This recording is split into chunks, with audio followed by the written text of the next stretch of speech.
Bien, rebonjour à toutes et à tous. Donc, pour ce deuxième focus certificateur, j'ai le plaisir d'accueillir Marc Alperovitch. Bonjour Bonjour. Marc.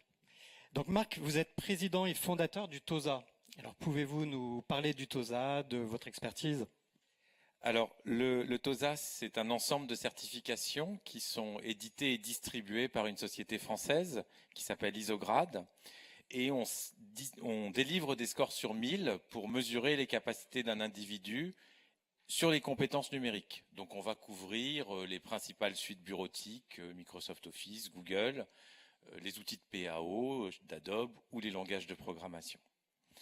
Alors, une valeur fondamentale chez Isograd, c'est l'approche scientifique. C'est-à-dire, comme le disait Laurence, fournir des scores qui mesurent précisément et de façon valide les capacités, les compétences d'un individu, ça demande de la méthodologie, ça demande des modèles mathématiques, ça demande de la remise en cause. Et donc, on utilise des tests adaptatifs, des modèles de scoring pour s'assurer que quand on donne un score à quelqu'un, il représente réellement ses compétences. Puis la troisième chose qui est un tout petit peu propre aux compétences digitales, c'est qu'on a cette capacité, quand on mesure les compétences de quelqu'un sur Excel, sur Word ou en programmation, d'avoir des questions qui sont des exercices pratiques dans nos certifications. C'est-à-dire que quand je certifie quelqu'un sur Excel, je vais avoir certaines questions où je lui demande de faire quelque chose sur Excel, et puis je lui dis s'il a bien fait ou pas bien fait pour qu'éventuellement il le corrige. Et c'est quelque chose de vraiment très spécifique à Isograd, assez unique, et qui permet d'avoir des certifications qui sont à la fois plus précises et puis aussi un peu plus ludiques pour le candidat. Très bien, merci beaucoup. Et donc, concrètement, qui se sert du TOSA? Alors, en fait, ça dépend un peu des pays, parce qu'on a cette chance d'être reconnu dans plusieurs pays. Alors, bien sûr, en France, par France Compétences, mais aussi aux Pays-Bas, au Royaume-Uni, et aux États-Unis, où on est reconnu dans 6 États actuellement et où on est en instruction dans 9. Alors, il y a une caractéristique commune à tous ces pays, c'est l'enseignement supérieur. Le TOSA est passé dans des établissements d'enseignement supérieur. Typiquement, en France, 7 des 10 premières écoles de commerce du classement du Figaro font passer le TOSA. Et ça, on va le retrouver dans tous les pays. Ensuite, il y a une spécificité américaine où là, les certifications sont passées au collège et lycée. Donc c'est quand même une petite fierté qu'une petite boîte française fasse passer des certifications sur Microsoft Office à des collégiens et des lycéens américains. On aimerait bien faire la même chose en France. Malheureusement, le marché a été nationalisé pour des raisons que j'ignore. Et puis enfin, il y a la formation professionnelle, où là, le marché est très important en France, il ne faut pas se masquer. Moi, c'est essentiellement pour des raisons réglementaires, grâce ou à cause du CPF. Mais on va aussi retrouver la formation professionnelle dans d'autres pays, en Belgique, en Suisse, et puis au Maghreb et en Afrique francophone.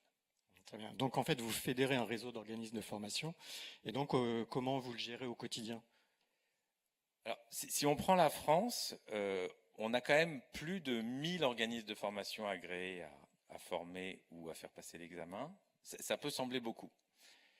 Après, si on regarde de plus près, on a 4 réseaux, Greta, AFPA, INFREP et CCI, qui représentent plus de 25% de nos centres. Donc déjà, ça réduit un peu. Et puis si on regarde encore plus près, on a la règle des 80-20. C'est-à-dire qu'à peu près 20% de nos centres font passer 80% de nos certifications. Et forcément, on va un peu plus se concentrer sur ces 20%-là. Ensuite, il y a 2 phases. Il y a la phase d'agrément. Comment on va décider si on agrée ou non un centre. Donc là, on a vraiment une commission. On a un processus précis avec des questions, des vérifications. Et puis depuis quelque temps, on a une vérification systématique avec la Caisse des dépôts. C'est-à-dire que quand on se prépare à agréer un centre, on va valider ce centre avec la Caisse. Et puis ensuite, il y a le contrôle, on va dire, tout au long de la vie, un peu comme il y a de la formation tout au long de la vie, on contrôle nos OF tout au long de la vie, où là, on va avoir le feedback des candidats, on pose des questions aux candidats à la fin de chaque test, donc qui nous apportent de l'information. On va avoir des contrôles sur les temps de passage. S'il y a des organismes qui font passer les tests en 5 minutes, on peut imaginer qu'ils ne les font pas vraiment passer. Sur le pourcentage de passage, c'est-à-dire on a d'un côté les données de la caisse sur combien il y a eu de dossiers validés et combien il y a eu de certifications passées.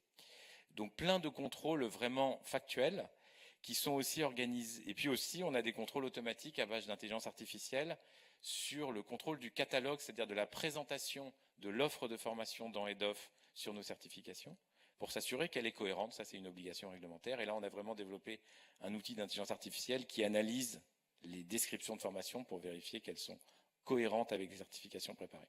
Mais sur ce domaine-là, comme le disait Isabelle, on croit beaucoup dans la mutualisation. On partage nos procédures avec les autres certificateurs du collectif CertifDays. Et on aspire vraiment à une homogénéisation, c'est-à-dire que finalement, il n'y a pas de raison que ce soit différent chez Voltaire, chez ICDL, chez le Robert ou chez le TOEIC, et que d'ici quelques temps, quand ces procédures elles auront été à la fois validées par les autorités, CDC, France Compétences, on puisse tous les mettre en place et arriver à quelque chose de cohérent et transparent. Très bien, merci beaucoup Marc. De rien. Donc je